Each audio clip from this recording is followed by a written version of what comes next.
One day, Japanese rock musician Tomoko Kawase decided she wanted to make J-pop, and so Tommy February 6 was born.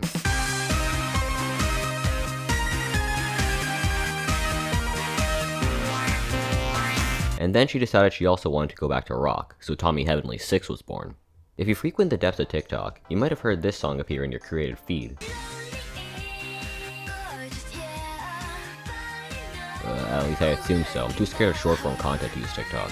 The music of Tomoko Kawase had a recent popularity surge around the start of this year. I of course completely ignored this and discovered her through a random playlist I clicked on YouTube one day solely because I was bored. This bored discovery quickly turned into obsession as I began to consume more and more Tommy content and didn't listen to the Brilliant Green. I know this is a massive departure from my normal content, but while I'm fixated on this artist, I might as well make something fatter.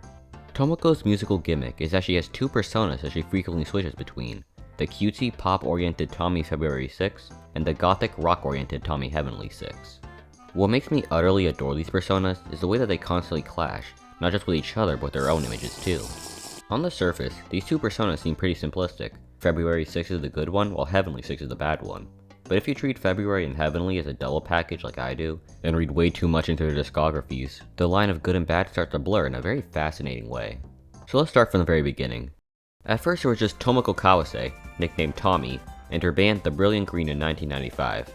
Eventually though, Tomoko decided to pursue a solo career, debuting Tommy February 6 in 2001 with the single Every Day at the Bus Stop. I mean, I'm gonna sound like an idiot saying all these cutesy names in this serious tone. February 6 was envisioned as a cutesy, bubbly girl with an edgy streak, best shown through her two primary interests being boys and alcohol. February passing out drunk is probably the most important thing to happen in the Tommyverse, and I'm not even exaggerating. February's inception is a cute story. She was created to be a peppy idol backed by cheerleaders that Tomoko could use to combat her naturally negative disposition. The February persona seems to be a reflection of Tommy's conflict between her adulthood and inner childhood, having the mannerisms of a stereotypical Japanese schoolgirl, and yet the alcoholism of a 50-year-old gambler. February's alcoholic streak is supposed to represent mental instability and weakness, a part of Tommy's inner negativity being expressed through February. All these factors come together to make a very interesting character, one who's very relatable, due to how hyperbolically she represents the idea of embracing your flaws and being happy despite them. I don't have crippling alcoholism, yet, or a team of cheerleaders whose heads I can blow off, yet. But I can feel a connection with how unapologetically cutesy February is. I think the best representation of February 6 is in the music video for the song Magic in Your Eyes. I really love how utterly surreal this music video is, with Tommy being like visited by dancing aliens while she rides an airplane through outer space. It's adorable, it's really weird, and yes, Tommy does take a swig. The girl generally looks so confused at times. It's like they told her she was filming a perfectly normal music video, then dropped the fresh aliens halfway through, and at that point she was too stunned to say anything. And I think the cherry on top of this sundae is the fact that the two prominent characters in the video are Sanrio's darling little twin stars, Lala and Lolo, cute children's mascots in the same music video as the raging alcoholic. The little twin stars actually show up in all the music videos for February's second album, Tommy Airline. Speaking of that album, there's literally a song called Choose Me or Die, where one of the lyrics is literally, "If you don't say you love me, I'll kill you." Which makes it even funnier that this is an album with two Sanrio mascots on the cover. As February went on, Tommy started to gradually become disillusioned with the character. She felt that the public eye had stopped seeing the darker, human parts of February, and yeah, that checks out. I mean, I think your narrative depth just naturally dissipates once you film a music video dancing with Pikachu. February had been created as a sort of parody of the pop industry, an awkward and unwell girl hiding behind the exterior of a somewhat generic pop singer, but she was slowly becoming this mask. So, once Tommy February 6 collapsed in a drunken heap at the end of the song Love Is Forever, someone else came in and took the spotlight.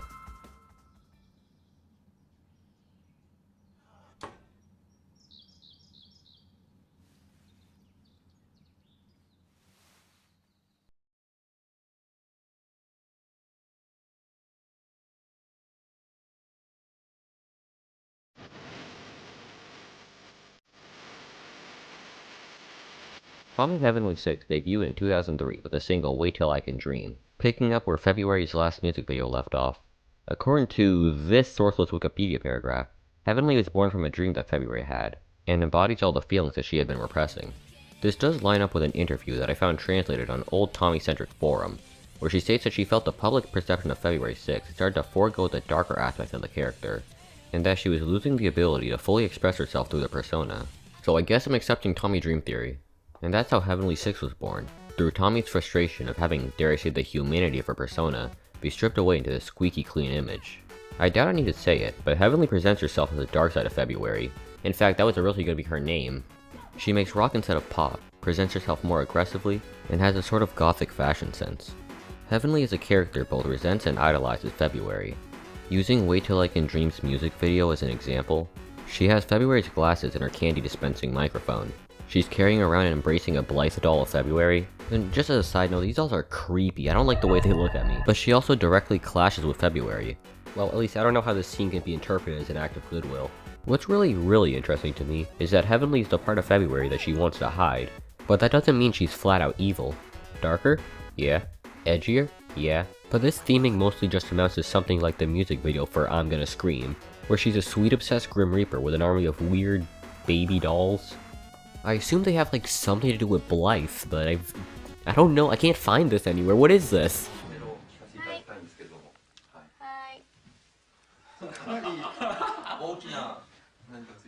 そうですね。もうこれがヒントなんですけど。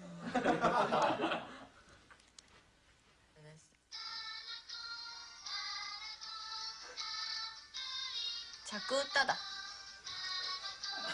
こういうスタイルですね。It's a mascot for pasta sauce. But yeah, I really like the direction that Heavenly's taken in. Heavenly's very genuine with who she is. She's dark and chaotic, but also cutesy and energetic. Instead of being February's dark side, she's more of an inversion of the original concept. Tommy herself says that Heavenly was chosen as a name because it represented purity, being the persona that most represents her as a person. Heavenly's first 3 singles do a really good job at establishing her character. First there's Wait Till I Can Dream, which I feel perfectly introduces her and her relationship with February. Then Hey My Friend introduces a much softer side through a very sincere, somber song. And then the third single comes, she's just playing Tekken! After Heavenly's conception, the February persona was put on the back burner for a bit. She wasn't dead, of course. She made songs for an anime called Paradise Kiss and goddamn Pokemon, but Tommy wanted to focus more on Heavenly for the time being. Though, February found herself cameoing in a lot of Heavenly's music videos. There's only one song where they really interact though, the Halloween special Lollipop Candy Bad Girl. You can only have an educated guess on the plot of a Tommy music video. Heavenly is a witch making like evil cake. February is sweeping the floor.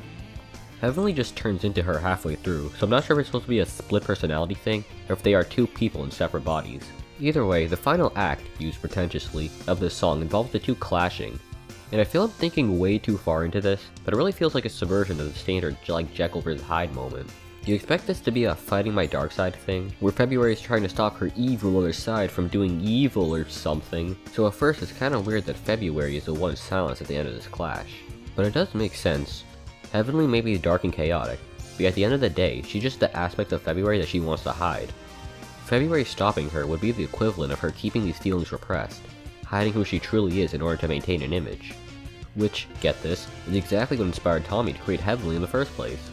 So, am I saying that the Halloween music video where Tommy feeds a guy in a rabbit costume a cake that makes him begin to grow and shrink rapidly is a metaphor for her inner turmoil between the public image she created and the person she truly is?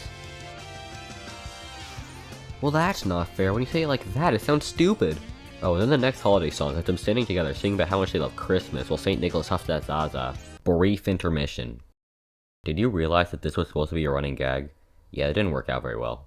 Anyways, I have no other place to put this, but I need to mention the music video she made for her song Paper Moon. You may recognize this as an opening track for the anime Soul Eater. Or you won't because you can't hear it. This one's like the Wizard of Oz parody, where Heavenly is Dorothy and also the Grim Reaper, and Santa and February show up for some reason. But who cares, look at the Tin Man. Heavenly's backing band is so funny in this one. The Scarecrow is trying really hard to be sexy. The Tin Man is putting his heart and soul into the role, and the Lion's just happy to be here. Okay, intermission over, that's all. Other than all that though, February for the most part stayed silent until 2012 with the release of the album February and Heavenly.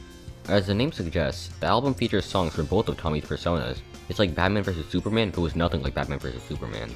The album was initially going to be a full-length February album called I'll Be Back to celebrate her 10th anniversary in 2012, but it was put off by the earthquake that hit Japan in March of that year. Tommy later created a song for the anime Bakuman as Heavenly, and wanted to include it in an album. So she got the idea to intertwine both of her personas into one album, and February and Heavenly was born.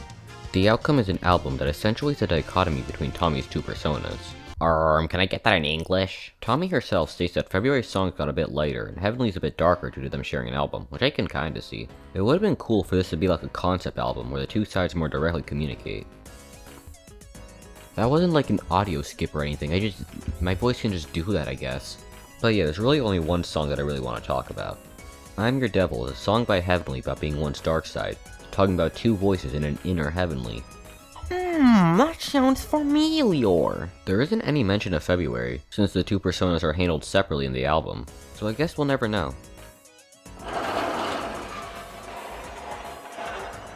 It's always the Halloween songs, I don't know why. Okay, I'm getting a bit off topic here, but apparently the official Tommy February and Heavenly channel is incomplete.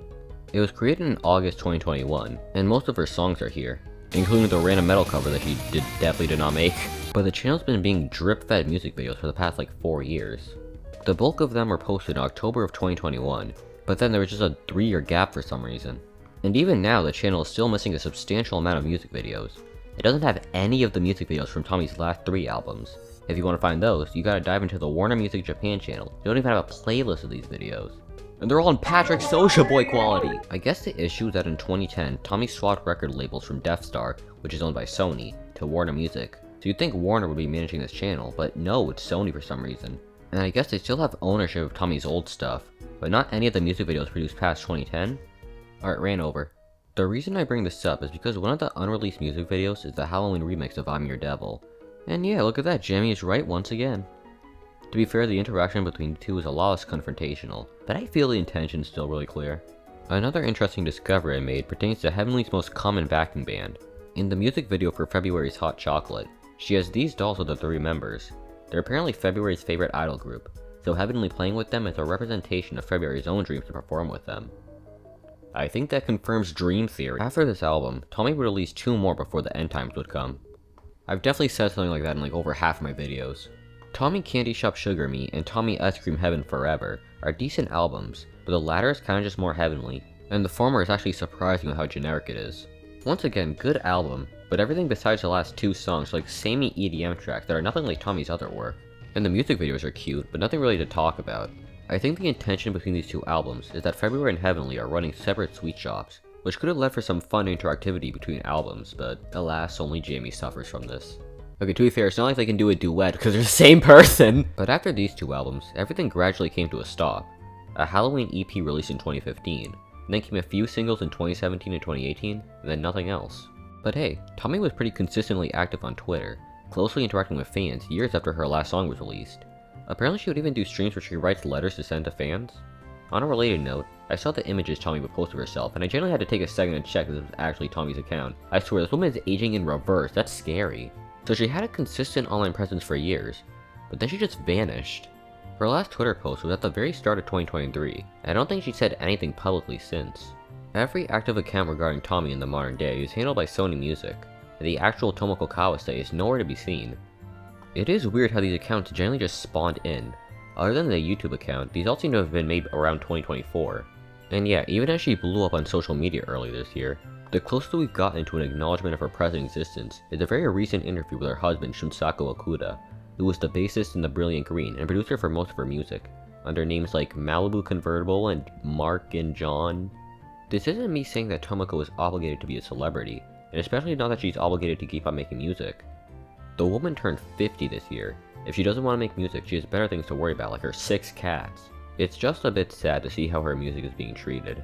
Don't get me wrong, the potential of some new Tommy related thing is higher than it's been in years, so it's exciting to have become a fan in such a hopeful era. And hey, I can think of a few cases where something I covered in the video suddenly came back, so maybe this is just one of those cases. It's just that, the way that Sony is handling her discography, like the fact that they seemingly don't own half of it, makes it feel like they're treating her as like a fad. Like, oh, the kids like her, sure, we'll just cobble up whatever we can and dump it here. I'm grateful that stuff like the YouTube channel exists, of course. It was how I discovered Tommy in the first place, and it's given us HD versions of her music videos. Just the mere fact that there's been pretty much nothing from Tommy herself, other than her apparently signing records to be sold in Japan, just sours this whole thing for me. They had the gall to claim that Tommy had an announcement, and then they just released a fan remix of a song. This is a bit of a downer topic to end the video on, so I think I should say again that I'm extremely grateful that I got the opportunity to discover both February and Heavenly.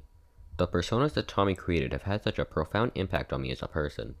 And I really wish Tomoko the absolute best in life, whether she wants to continue making music or not. Oh wait, I never mentioned Kill My Heart. Is that Chris Deltarune?